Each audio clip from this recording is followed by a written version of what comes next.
Friends, मैं श्रेया।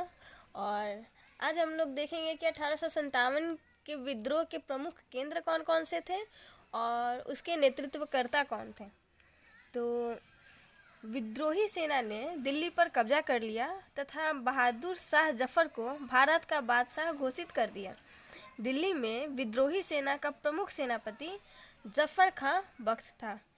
अब देखते हैं कि बहादुर शाह जफर कौन था। तो ये भारत के अंतिम मुगल सम्राट थे और 1857 में इनका दरबार क्रांति का मुख्य केंद्र था। 11 मई 1857 को मेरठ के क्रांतिकारियों ने बहादुर शाह को क्रांति का नेतृत्व सौंपा तथा 12 मई को दिल्ली को अंग्रेजों के प्रभाव से मुक्त करवाया। 20 सितंबर 1857 को बहादुर शाह ने हुमायूं के मकबरे में अंग्रेज लेफ्टिनेंट हडसन के समक्ष समर्पण कर दिया और उन्हें वर्मा के रंगून शहर भेज दिया गया, जहां 1862 में उनकी मृत्यु हो गई। अब देखते हैं कि बाबू कुंवर सिंह कौन थे। तो बिहार में विद्रोही सेना का नेतृत्व जगदीशपुर के जमींदार कुंवर सिंह ने किया था। कुंवर सिंह बिहार प्रांत के प्रमुख स्वतंत्रता सेनानी थे और बिहार का पहला विद्रोह पटना के पास दानापुर में हुआ था। कुंवर सिंह छापामार युद्ध मतलब गोरिल्ला युद्ध में निपुण थे। 26 अप्रैल 1858 को इनकी मृत्यु हो गई। अब देखते हैं कि नाना साहब कौन थे। तो कानपुर में 5 जून 1857 को विद्रोह प्रारंभ हुआ, जहां विद्रोहियों ने नाना साहब को पेशवा घोषित कर दिया। नाना साहब पेशवा बाजीराव द्वितीय के दत्तक पुत्र थे। दत्तक पुत्र का मतलब मैंने पिछले वीडियो में भी बताया था कि गोद जिसको लिया जाता है उसको दत्तक पुत्र कहते हैं।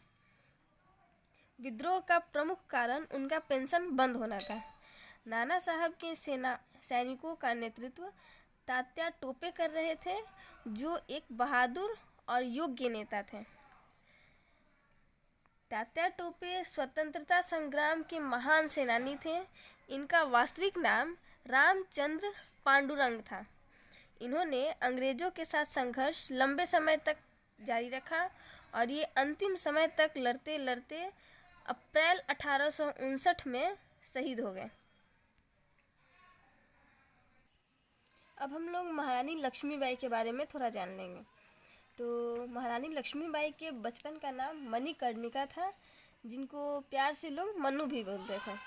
और झांसी के राजा गंगाधर राव के अब हम लोग महारानी लक्ष्मीबाई के बारे में थोड़ा जान लेते हैं। तो महारानी लक्ष्मीबाई के बचपन का नाम मणिकर्णिका था, जिन्हें प्यार से लोग मन्नू भी बोलते थे। और झांसी के राजा गंगाधर राव के साथ इनकी शादी होने के बाद इनका नाम महारानी लक्ष्मीबाई पड़ा। अपने पति की मृत्यु के पश्चात इन्होंने दामोदर राव नामक एक अल्पवयस्क बालक को गोद ले लिया, परंतु डलहौजी ने गोद निषेध नियम का लाभ उठाकर झांसी को अपने राज्य में मिला लिया। अंग्रेजों की इस नीति से असंतुष्ट होकर रानी ने वीरता के साथ अंग्रेजों से युद्ध किया तथा 17 जून 1858 में ग्वालियर के किले में अंग्रेजों से लड़ते लड़ते वीर गति को प्राप्त हुई। अब देखते हैं कि बेगम जीनत महल के बारे में थोड़ा सा पढ़ लेते हैं। तो 1857 की क्रांति में बेगम जीनत महल ने काफ़ी साहस एवं सक्रियता से भाग लिया। इन्होंने नवाब के साथ मिलकर आंदोलन को बड़े धैर्य और साहस से आगे बढ़ाया। उन्होंने अपने जीवन के सुख सुविधा को छोड़कर स्वयं को राष्ट्र के नाम समर्पित कर दिया। अब हम लोग बेगम हजरत महल के बारे में कुछ पढ़ लेंगे। तो वाजिद अली शाह के अल्पवयस्क बेटे वीर जिस कादिर को अवध की गद्दी पर बैठाया गया। अल्पवयस्क होने के कारण उसका शासन उसकी मां हजरत महल ने संभाला था। बेगम हजरत महल धैर्यवान, साहसी और प्रबुद्ध महिला थी। इन्होंने अपने राज्य को बचाने के लिए अंग्रेजों से संघर्ष किया। अंत में वे नेपाल चली गईं, जहां उनकी मृत्यु हो गई। अभी हम लोग को देखना है कि रानी अवंती बाई कौन थी। तो अवंतीबाई मध्य प्रदेश के रामगढ़ रियासत की रानी थी। उन्होंने अंग्रेज़ों से संघर्ष के लिए सशस्त्र सेना का निर्माण किया। क्रांति के दौरान वे अंग्रेज़ों से युद्ध करती हुई वीरगति को प्राप्त हुई। यहाँ तक हम लोगों ने ये देखा कि अंग्रेज़ों से लड़ते हुए कितना संघर्ष किया गया है हमारे देश की आज़ादी के लिए, और महिलाओं ने भी अपना भरपूर योगदान दिया है। तो अब हम लोग आगे बढ़ते हैं। बाकी जिसकी जैसी सोच होती है, सभी समझदार हैं आज के समय में, और आज के टाइम में तो लड़कियां लड़कों के समान ही हैं, उनसे ज़्यादा ही आगे कर रही हैं प्रोग्रेस। और सुनने में तो ये भी आ रहा है कि लड़कियां कम लड़के बहुत ज़्यादा हो गए हैं। अब देखते हैं हम लोग कि 1857 के विद्रोह के प्रमुख केंद्र और उसके विद्रोही नेता कौन कौन से थे। तो दिल्ली के विद्रोही नेता बहादुर शाह द्वितीय और बख्त खां थे। ये युद्ध 11 मई 1857 को हुआ था, और इसके दमनकर्ता कौन थे, तो निकलसन हडसन थे। इसी तरह से 8-9 मैंने कुछ प्रमुख केंद्र और विद्रोही नेता और दमनकर्ता के बारे में लिखा है, जो एग्ज़ाम के लिए बहुत उपयोगी है। तो आप लोग इसको देख सकते हैं, पढ़ सकते हैं, और अगर आप लोग को उपयोगी लगे तो आप लोग इसका स्क्रीनशॉट ले सकते हैं ताकि बाद में इसका रिवाइज कर सकें। अब हम लोग देखेंगे कि विद्रोह का स्वरूप कैसा था। 1857 का जो विद्रोह हुआ उसका स्वरूप बहुत इम्पॉर्टेंट है, जो कि एग्ज़ाम में ज़रूर से ज़रूर पूछता है। तो अभी हम लोग ये देख लेंगे कि 1857 के विद्रोह का स्वरूप क्या था। तो 1857 का विद्रोह भारतीय इतिहास का गौरवशाली अध्याय है। पहली बार देश के विभिन्न भागों में ऐसी सत्ता के विरुद्ध एकता स्थापित हुई जो सबका शत्रु था। विद्रोह के दौरान अनेक ऐसे नेता और योद्धा उभरे जिनकी वीरता और बहादुरी ने उन्हें अमर बना दिया, लेकिन विद्रोह में कुछ बुनियादी कमजोरियां थीं जिस कारण इसके सफल होने की उम्मीद बहुत कम थी। विद्रोह का नेतृत्व राजाओं और जमींदारों के हाथ में था। उसमें से अनेक राजा तथा जमींदार विद्रोह में इसलिए शामिल हुए थे क्योंकि ब्रिटिश शासन उनके अस्तित्व के लिए खतरा बन गया था।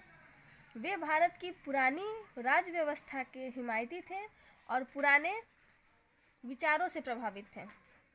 विद्रोह के नेता विदेशी शासन को उखाड़ फेंकना चाहते थे, परंतु भविष्य के प्रति उनका दृष्टिकोण अनिश्चित था। जनता के सामने भी सामाजिक, आर्थिक व राजनीतिक लक्ष्य स्पष्ट नहीं थे। विदेशी शासन को उखाड़ फेंकने के उद्देश्य से सभी विद्रोही एकजुट नहीं हो पाए थे। विद्रोही अधिकतर अपने क्षेत्रों में ही लड़ते थे। इनका आपस में कोई तालमेल नहीं था। जिन राजाओं में और सरदारों को अंग्रेज़ों ने पद से हटाया था, वे विद्रोह को दबाने में अंग्रेज़ों का साथ दिया, और विद्रोह में केवल वही राजा और सरदार साथ दे रहे थे जिनके क्षेत्रों पर अंग्रेज़ों ने अधिकार कर लिया था। ब्रिटिश शासन के प्रति सभी जगह तीव्र असंतोष भी नहीं था। पंजाब में अंग्रेज़ों ने व्यवस्थित प्रशासनिक व्यवस्था कायम कर ली थी, अतः उन लोगों ने कोई बगावत नहीं किया। 18वीं सदी की भारतीय राजनीतिक व्यवस्था को अंततः पूर्ण रूप से समाप्त कर दिया गया। जिन भारतीय राज्यों पर अंग्रेज़ों का कब्जा नहीं हुआ था उन्हें कायम रहने दिया गया, परंतु उनकी स्वतंत्रता समाप्त कर दी गई। ये विद्रोह का स्वरूप देखने के बाद हम लोगों ने ये पॉइंट किसी ने नोटिस किया कि किसी ने भी देश के लिए नहीं लड़ा, सबने अपने स्वार्थ के लिए लड़ा। जिसने लड़ा केवल अपने लिए लड़ा, किसी ने सबके लिए नहीं लड़ा, अपने राष्ट्र के लिए नहीं लड़ा, अपने देश के लिए नहीं लड़ा। यही कारण था कि कोई भी विद्रोह सफल नहीं हो पाया था, क्योंकि एकता नहीं था। अगर सब एकजुट होकर लड़ते, पूरे राष्ट्र के लिए लड़ते, तब हमारी विजय हो सकती थी, तब ये सफल हो सकते थे। परंतु इन्होंने एक साथ लड़ना नहीं स्वीकार किया। सबकी अलग अलग राय थी, सब अलग अलग कारण से लड़ना चाहते थे, कोई अपने स्वार्थ से लड़ना चाहता था, कोई इसलिए लड़ना चाहता था क्योंकि उसका राज्य छीन गया था, कोई इसलिए लड़ना चाहता था क्योंकि उसको लगता था कि कोई इसलिए लड़ेगा क्योंकि उसको लगेगा कि उसका सत्ता खतरे में है। तो जब हमारी सोच एक नहीं है, जब हम ये सोच के नहीं लड़ रहे हैं कि हमारा देश हित में होगा हम ये लड़ाई, हमारा देश एक होगा, तो फिर ये युद्ध सफल होने का कोई कारण ही नहीं बचता। इसलिए ये युद्ध बहुत जगह से सफल भी नहीं हुआ, सभी लोग कहीं ना कहीं से हारे भी। और जोश जुनून तो था सब में, सब ने अच्छे से लड़ा, लेकिन देश के लिए किसी ने नहीं लड़ा। यही कारण था कि ये युद्ध या फिर ये विद्रोह सफल नहीं हो पाया था। आज का वीडियो हम यहीं समाप्त करते हैं और नेक्स्ट वीडियो में कुछ अलग पढ़ा जाएगा। हिस्ट्री नहीं रहेगा, कुछ अलग पढ़ेंगे। 1857 का विद्रोह पूरी तरह से समाप्त हो गया है। अब हम लोग पॉलिटी या कुछ अलग देखेंगे जो कि आप लोग के एग्ज़ाम के लिए भी इम्पोर्टेंट होगा और आप लोग को पढ़ने में भी मज़ा आएगा। अगर वीडियो अच्छी लगी हो तो लाइक, सब्सक्राइब और शेयर करना ना भूलें। और अगर कहीं गलती लगी हो तो प्लीज़ कमेंट सेक्शन में बताएं कि कहाँ गलती हुई है। Thank you.